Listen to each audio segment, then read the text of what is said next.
Hello guys, welcome back to the channel. இன்னைக்கு நம்ம பார்க்க போற சீன் கொஞ்சம் வித்தியாசமா இருக்க போகுது. வழக்கம் போல நம்ம ஜிவோட பவர்ஃபுல் பீஸும் அந்த ஆர்க்டிக் ஸ்னோபேரும் சண்டை போட ரெடியா நிக்கிறாங்க. ஆனா இந்த தடவை அந்த ஸ்னோபேர் இருக்கான் பாருங்க, அவன் போன சண்டையில அடிபட்டதுல இருந்து வேற லெவல்ல பவர் ஏறி வந்திருக்கான். அவனை பார்த்தாலே பயமா இருக்கு.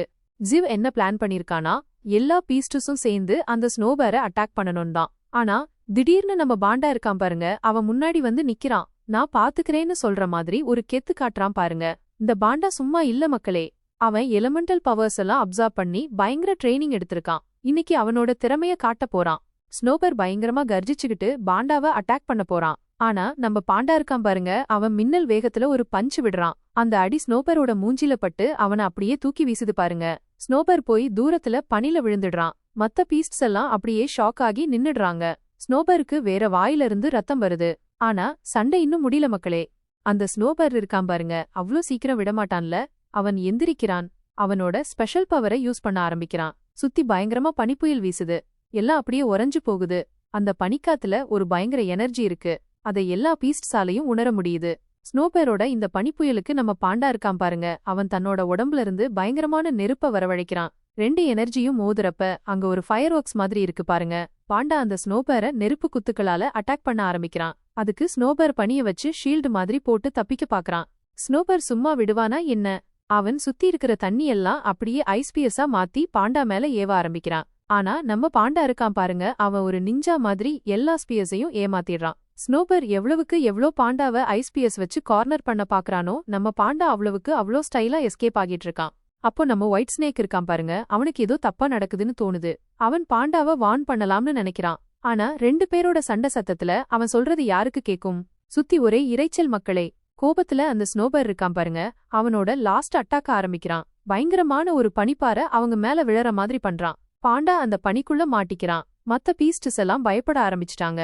ஆனா நம்ம நைன் டெயில் ஃபாக்ஸ் இருக்கான் பாருங்க, அவன் யாரையும் அந்த ஏரியாவுக்குள்ள போக விடல. அவனுக்கு ஏதோ ஒரு பெரிய ஆபத்து வரப்போகுதுன்னு முன்னாடியே தெரிஞ்சிருச்சு போல.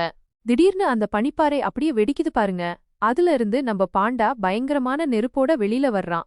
அவன் அப்படியே அந்த ஸ்னோபேரை முறைச்சு பாக்குறான். ஒரு செகண்ட்ல அவன் ஸ்னோபேர் கிட்ட போய் அவனோட உடம்புக்குள்ள கைய விட்டு ஏதோ பண்றான் பாருங்க. ஸ்னோபேர் அப்படியே அந்த இடத்துலயே விழுந்து செத்துடுறான். குறைஞ்சது பாண்டா அப்படிதான் நினைக்கிறான். ஜெயிச்சிட்டோம்னு பயங்கர சந்தோஷத்துல இருக்கான். ஆனா இங்கதான் ட்விஸ்ட் மக்களே. அந்த ஸ்னோபர் மறுபடியும் எந்திரிக்கிறான். ஆனா இந்த தடவை அவன் கண்ணு வேற கலர்ல இருக்கு. ஏதோ ஜோம்பி மாதிரி பாண்டாவை அட்டாக் பண்ண போறான். ஆனா அப்போ நம்ம நைன் டெயில் ஃபாக்ஸ் இருக்கான் பாருங்க, அவன் மின்னல் வேகத்துல வந்து தன்னோட பயங்கரமான நெருப்பால அந்த ஸ்னோபரை அப்படியே பொசுக்கி சாம்பலாக்கிறான். இந்த தடவையும் அந்த கில் கிரெடிட்ட அவனே எடுத்துக்கிறான். பாண்டாவுக்கு பயங்கர கோபம் வந்துருச்சு. இது என்னோட சண்டைன்னு கத்துறான். ஆனா நைன் டெயில் ஃபாக்ஸ் அவனை ஒரு மாதிரியா முறைச்சு பாக்குறான். மத்த பக்கம் யான் சிட்டில நம்ம பெரக்ரீன் ஃபால்கன் இருக்கான் பாருங்க, அவன் பயங்கர சந்தோஷத்துல இருக்கான். ஏன்னா அவன் இப்போ ஃபர்ஸ்ட் டிரான்செண்டன்ட் லெவலுக்கு போயிட்டான். அவன் ஜிவோட நியூஸ கொண்டு வந்து சவுலிங்க பார்க்க போயிட்டு இருக்கான். அந்த நியூஸ்ல கிங் ஜாவோவுக்கும் என்வாய்க்கும் நடக்க போற சண்டை பத்தி இருக்கு. அத படிச்சுட்டு சவுலிங் பயங்கர பிளான் போடுறான். கதை ஆரம்பிக்கிறது மிஸ்டி மவுண்டன் ஒரு இடத்துல. அங்க என்ன நடக்குதுன்னா, ஒரு வினோதமான மிருகம் ஒரு பெரிய பனி கரடிய புடிச்சுக்கிட்டு அதோட பீர்ச்சுவல் பவரை உறிஞ்சிக்கிட்டு இருக்கு. ஆமாங்க, அப்படியே சக் பண்ணி எடுத்துக்கிட்டு இருக்கு. அந்த பனி கரடி இருக்கே, அது ரொம்ப டேஞ்சரான மிருகமா. அதனால அத பழக்கப்படுத்தவே முடியாதாம். சோ நம்ம ஹீரோ என்ன பண்ணிட்டானா, அத கொன்னு போட்டு அதோட சக்திய இவல்யூஷன் பாயிண்ட்ஸா மாத்திட்டான். நீங்க நம்புவீங்களோ இல்லையோ, அந்த ஒரு கரடிய கொன்னா 2,40,000 இவல்யூஷன் பாயிண்ட்ஸ் கிடைக்குமா. இந்த தடவை நம்ம ஹீரோக்கு சம்மலக்கு. ஏன்னா அவனோட உடம்புல இருக்கிற வேர்கள் இருக்கே, அது மத்த உயிரினங்களோட சக்திய காப்பி பண்ணிக்குமா. வேற ஏதாவது மிருகத்தை கொன்னா அதோட ஸ்பெஷல் ஸ்கில்ல இவன் எடுத்துக்க முடியுமா. அப்படிதான் அந்த பனிக்கரடியோட ஸ்பெஷல் ஸ்கில்லான ஸ்னோவி ஃப்ராஸ்ட் வெண்ட் அவனுக்கு கிடைச்சது. இப்ப என்னன்னா, நம்ம ஹீரோவால அந்த கிளைமேட்டை ஈஸியா கண்ட்ரோல் பண்ண முடியுமா. சில்லுன்னு இருக்கிற கிளைமேட்ல இருந்து பயங்கர குளிர கூட அவனால கொண்டு வர முடியுமா. பனி மூட்டை மட்டும் இல்ல, எரியிற நெருப்பு பந்து கூட எலும்பு உறையிற குளிரையும் அவனால வரவழைக்க முடியுமா. சரி, அந்த பனிக்கரடி சாப்டர் க்ளோஸ். ஆனா அந்த ஏரியால நிறைய பீர்ச்சுவல் கல் சுரங்கங்கள் இருக்கான். அதுவும் ஐஸ் எலிமெண்டல் பீர்ச்சுவல் கற்கலாம். அங்க போய் அந்த கற்களை உறிஞ்சி இன்னும் பவர்ஃபுல்லா மாற நம்ம ஹீரோ ஒரு பெரிய பிளான் போட்டுக்கிட்டு இருக்கான். மனசுக்குள்ளேயே ஒரு பெரிய கோட்டை கட்டிட்டு இருக்கான். இப்ப நம்ம கதைய வேற ஒரு பக்கம் திருப்பலாம். சிட்டியோட பார்டர்ல பாருங்க, ஏகப்பட்ட தூதர்கள் வந்துகிட்டு இருக்காங்க. அவங்க ஒரு முக்கியமான மீட்டிங்குக்காக போய்கிட்டு இருக்காங்க. அந்த தூதுக்குழுவுக்கு லீ யுவான் ஹூன்னு ஒருத்தன் தலைமை தாங்கிட்டு இருக்கான். இவன் யாருன்னா, முன்னாடி நம்ம ஹீரோவுக்கு பயங்கர டஃப் ஃபைட் கொடுத்த ஜெனரல் லீயோட சிஷ்யனா. ஆனா கடைசியில நம்ம ஹீரோ கையாலேயே செத்து போயிட்டான். அதே மாதிரி அவனோட ஸ்டூடெண்ட் இந்த லீ யுவான் ஹூ இருக்கானு, அவன் ஒரு சூப்பர் ஹியூமன். டிரான்சென்டென்டல் ஃபர்ஸ்ட் லெவலா அவன். இப்போ அந்த மொத்த தூதுக்குழுவோட பாதுகாப்பும் இவன் பொறுப்புல தான் இருக்கு. ஆனா அந்த வழியில பூமிக்கு அடியில பயங்கரமான வலையெல்லாம் விரிச்சு வச்சிருக்காங்க. யாருன்னு தெரியாத அந்த விருந்தாளிகளுக்காக, அதாவது அந்த தூதர்களுக்காக யாரோ காத்துக்கிட்டு இருக்காங்க. அவங்க மீட் பண்ண போற இடம் எங்கன்னா சிட்டிக்குள்ள இருக்கிற ஒரு பெரிய கோட்டை. அந்த சிட்டி பாக்குறதுக்கே ஒரு மாதிரி பாலைவனம் மாதிரி இருக்குமா, ஃபுல்லா தூசியும் காஞ்ச மண்ணுமா, அரேபியன் ஏரியா மாதிரி இருக்குமா. அந்த மீட்டிங்ல ஃபெடரேஷனை ரெப்ரசென்ட் பண்றது இந்த லீ யுவான் ஹூ தான். அதனால அவனை வரவேற்க பூஷுன்னு ஒரு பொண்ணு வந்திருக்கா. இவ 10 நேஷன் அலையன்ஸை ரெப்ரசென்ட் பண்றாளாம். அவ கூட ஐசியான்னு ஒரு பொண்ணையும் கூட்டிட்டு வந்திருக்கா. இந்த ஐசியா யாருன்னா ஒரு ஹோலி மேடனா, அதாவது 10 நேஷன் அலையன்ஸோட புனித மதத்தை ரெப்ரசென்ட் பண்றாளாம். இந்த மீட்டிங் ரொம்ப ரொம்ப முக்கியமா. அதனால அந்த சிட்டி கோட்டையோட செக்யூரிட்டி பயங்கர டைட்டா இருந்துச்சாம். ஏகப்பட்ட சூப்பர் ஹியூமன்ஸ அங்க பாதுகாப்புக்காக போட்டு வச்சிருந்தாங்களாம். சரி, இவங்க 10 நேஷன் அலையன்ஸும் ஃபெடரேஷனும் அந்த சிட்டி கோட்டையில சந்திச்ச உடனே பயங்கரமா பூமி குலுங்க ஆரம்பிச்சிருச்சான். அந்த கோட்டை மொத்தமா அப்படியே பூமிக்குள்ள போயிருச்சான். பூமி அப்படியே ஒரு பெரிய வாய் மாதிரி திறந்து அங்க இருந்த எல்லா சூப்பர் ஹியூமன்ஸையும் முழுங்கிடுச்சான். அந்த லீ யுவான் ஹூ, பூஷு, ஐசியா இவங்க எல்லாரும் மத்த சூப்பர் ஹியூமன்ஸை காப்பாத்த பயங்கரமா ட்ரை பண்ணிருக்காங்க. ஆனா அவங்களுமே அந்த பூகம்பத்துல மாட்டிக்கிட்டு பூமிக்குள்ள போயிட்டாங்களாம். பூமிக்கு அடியில அவங்களுக்காக ஒருத்தன் காத்துக்கிட்டு இருந்தான். அவன் பேரு கிங்ஜாவ். அவன் சும்மா வரல, மனுஷங்க பயப்படுற ஒரு பெரிய விஷயத்த கூட்டிட்டு வந்திருந்தான். ராட் ஆர்மியாம். ஆமாங்க, எலிப்படை. அந்த மனுஷங்க பூமிக்கு அடியில விழுந்த உடனே அந்த எலிப்படை அவங்கள பயங்கரமா தாக்குச்சான். லெவல் 9, 10ல இருக்கிற சூப்பர் ஹியூமன்ஸால கூட அந்த எலிப்படைய எதிர்த்து நிக்க முடியலையாம். அந்த எலிங்க அவங்கள கடிச்சு இழுத்துக்கிட்டு போச்சான். சில பேரை கடிச்சு குடிச்சிருச்சான். சில பேரை அங்கேயே துண்டு துண்டா ஆக்கிருச்சான். அந்த சீன் பாக்குறதுக்கே ரொம்ப பயங்கரமா இருந்துச்சான். ஜோம்பிஸ் மாதிரி மனுஷங்க அந்த எலிப்படைக்கு இரையாகிக்கிட்டு இருந்தாங்களாம். பூஷுவும் ஐசியாவும் லீ யுவான் ஹியூவும் அந்த எலிப்படையோட பயங்கரமா சண்டை போட்டுக்கிட்டு இருந்தாங்களாம். அவங்க ஸ்பெஷல் ஸ்கில்ஸை யூஸ் பண்ணி அந்த எலிகளை கொஞ்சம் பின்னாடி தள்ள ட்ரை பண்ணிக்கிட்டு இருந்தாங்களாம். பூஷு காத்துல கத்தி மாதிரி வெட்டி எலிகளை கொன்னுக்கிட்டு இருந்தான். Li Yuan Hu energy punch use பண்ணி அடிச்சுக்கிட்டு இருந்தான்.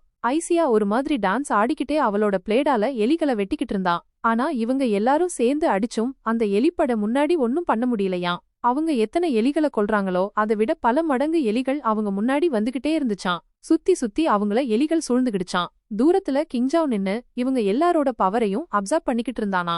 கிங்ஜாவ் கணக்குப்படி பார்த்தா அந்த சோல்ஜர்ஸ் எல்லாம் வேஸ்ட். அந்த ஹோலி மேடன் ஐசியா, வயசான பொண்ணு பூஷு, அப்புறம் இந்த லீ யுவான் ஹூ இவங்க 3 பேர் தான் கொஞ்சம் ஸ்ட்ராங்கா இருந்தாங்களாம். பூஷு அந்த பூமிக்கு அடியில இருக்கிற குழிய பத்தி யோசிச்சுக்கிட்டு இருந்தாலாம். இந்த எலிகளோட சண்டை போட்டுக்கிட்டு எப்படி வெளியே போறதுன்னு யோசிச்சுக்கிட்டு இருந்தாலாம்.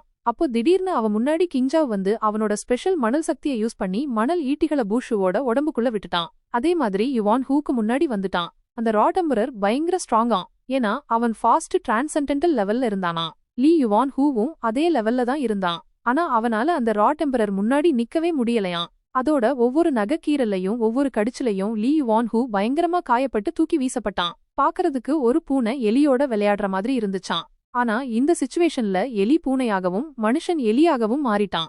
லீ யுவான் ஹூவும் பூஷுவும் காயப்பட்டதை பார்த்து அந்த ஹோலி மெய்டன் ஐசியா இருக்காளே, அவ தன்னோட எல்லா நம்பிக்கையையும் இழந்து கிங்ஜாவ் கிட்டையும் அந்த எலிப்படை கிட்டையும் சரணடைஞ்சிட்டாளாம். இப்படியே அந்த கூட்டணியை டிஸ்டர்ப் பண்ற பிளான் சக்சஸ் ஆயிருச்சான். அடுத்த சீன் எங்க போகுதுன்னா நம்ம மிஸ்டி மவுண்டன்கே போகுது. அங்க நம்ம கிங்ஜாவ் அவனோட மிஷனை முடிச்சிட்டு நம்ம ஹீரோ ஜியூ கிட்ட வந்துட்டான். சும்மா வரல, அவனோட சில கைதிகளையும் கூட்டிட்டு வந்திருந்தான். கிங்ஜாவ் அந்த ஹோலி மேடன் ஐசியாவை நம்ம ஜியூக்கு இன்ட்ரோ பண்ணி வைக்கிறான். உண்மை சொல்ல போனா நம்ம ஜியூ கிட்ட சவுலிங் கிட்ட இருந்து அந்த ஹோலி மேடன்ஸ பத்தி நிறைய கேட்டிருக்கான். அந்த 10 நேஷன் அலையன்ஸ்ல 3 ஹோலி மேடன்ஸ் தான் இருக்காங்களாம். சவுலிங் சொன்ன இன்ஃபர்மேஷன் படி இவங்க பிராமண மதத்தை ஃபாலோ பண்றாங்களாம். அவங்க ரிலிஜியஸ் குரூப் பயங்கர பவர்ஃபுல்லாமா. ஃபெடரேஷனே அவங்கள பார்த்து பயப்படுவாங்களாம். நம்ம ஜியூ கிட்ட அந்த ஐசியாவை பார்த்த உடனே புரிஞ்சுக்கிட்டான் இவ பின்னாடி ரொம்ப பவர்ஃபுல்லா வருவான்னு.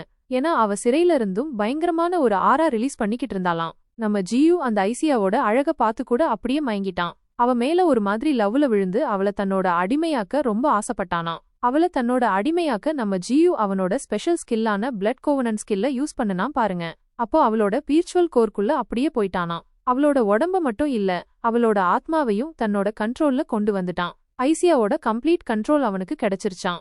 ஐசியா யாருன்னா ஃபாஸ்ட் டிரான்சென்டென்டல் லெவலாம். அவ டேலண்ட் ஸ்கில்ஸ் எல்லாம் அவகிட்ட நிறைய இருந்துச்சான். அவளோட ஃபர்ஸ்ட் ஸ்பெஷல் ஸ்கில் என்னன்னா டெத் கண்டன்சேஷன். இத வச்சு அவ யாரோட வீக்னஸையும் ஈஸியா கண்டுபிடிச்சிருவாளாம். அவளோட 2வது ஸ்கில் பிளாக் மாம்பா டான்ஸ். இத வச்சு அவ தன்னோட எதிரிகளை பாம்ப மாதிரி பாஞ்சு ஈஸியா அட்டாக் பண்ணுவாளாம். ஐசியாவோட 3வது ஸ்கில் ஹீலிங். அதாவது அவ தன்னையும் தன்னோட டீம்மேட்ஸையும் குணப்படுத்திக்கிடுவாளாம், ரெக்கவர் பண்ணிக்கிடுவாளாம். இந்த ஸ்கில் நம்ம ஜியூக்கு ரொம்ப ரொம்ப யூஸ்ஃபுல்லா இருக்க போகுதான். ஏன்னா அவனோட பீஸ்ட் ஆர்மிய பேட்டில் ஃபீல்டுல ஹீல் பண்ண ஒரு ஆள் கிடைச்சிட்டா இருப்பா. ஐசியாவோட 4வது ஸ்கில் ஸ்னேக் வாக். இதுவும் ஒரு கைண்ட் ஆஃப் ஸ்பெஷல் ஸ்கில். இத வச்சு ஐசியாவோட மூவ்மெண்ட்டை யாராலையும் ஈஸியா கண்டுபிடிக்க முடியாதாம். ஐசியாவோட 5வது ஸ்கில் ஸ்னேக் பைட். இத வச்சு அவ யாரோட டிஃபென்ஸையும் ஈஸியா கிழிச்சு போட்டுருவாளாம். ஐசியாவோட லாஸ்ட் ஸ்கில் என்னன்னா பிளட் கோவனன்ட். இத அவ நம்ம ஜியூ கிட்ட இருந்து கத்துக்கிட்டாளாம். எப்ப அவனோட அடிமையா மாறினாலோ அப்போ. ஏன்னா அந்த பிளட் கோவனன்ட் ஸ்கில்லோட ஒரிஜினல் மாஸ்டர் நம்ம ஜியூ டியூ தான். அதனால ஐசியா ஹேண்ட் பண்றதுல இருந்து நம்ம ஜியூக்கு டெம்பரரியா இவல்யூஷன் பாயிண்ட்ஸ் கிடைக்குமா. அதாவது ஒன்னும் பண்ணாமலே ஐசியா ஹேண்ட் பண்றதுல இருந்து அவனுக்கு லாபம். பதிலுக்கு ஐசியாவும் நம்ம ஜியூவோட கொஞ்சம் ஸ்கில்ல கத்துக்க முடியுமா. நம்ம ஜியூ ஐசியாவோட இந்த எல்லா ஸ்கில்லையும் பார்த்து அப்படியே சந்தோஷத்துல தெளிச்சு போயிட்டானா. அவளோட ஸ்கில்லையும் அந்த பிளட் கோவனன்ட் ஸ்கில்லையும் டெஸ்ட் பண்ண நம்ம ஜியூ ஐசியாவை ஹேண்ட் பண்ண அனுப்பி வச்சுட்டானா. சரி வியூவர்ஸ், என்னோட இந்த கதை உங்களுக்கு பிடிச்சிருக்குன்னு நினைக்கிறேன். உங்களுக்கு வேற ஏதாவது இன்ட்ரெஸ்டிங்கான கதை வேணும்னா கமெண்ட்ல சொல்லுங்க. மறக்காம நம்ம சேனலை சப்ஸ்கிரைப் பண்ணிருங்க. பாய் பாய்.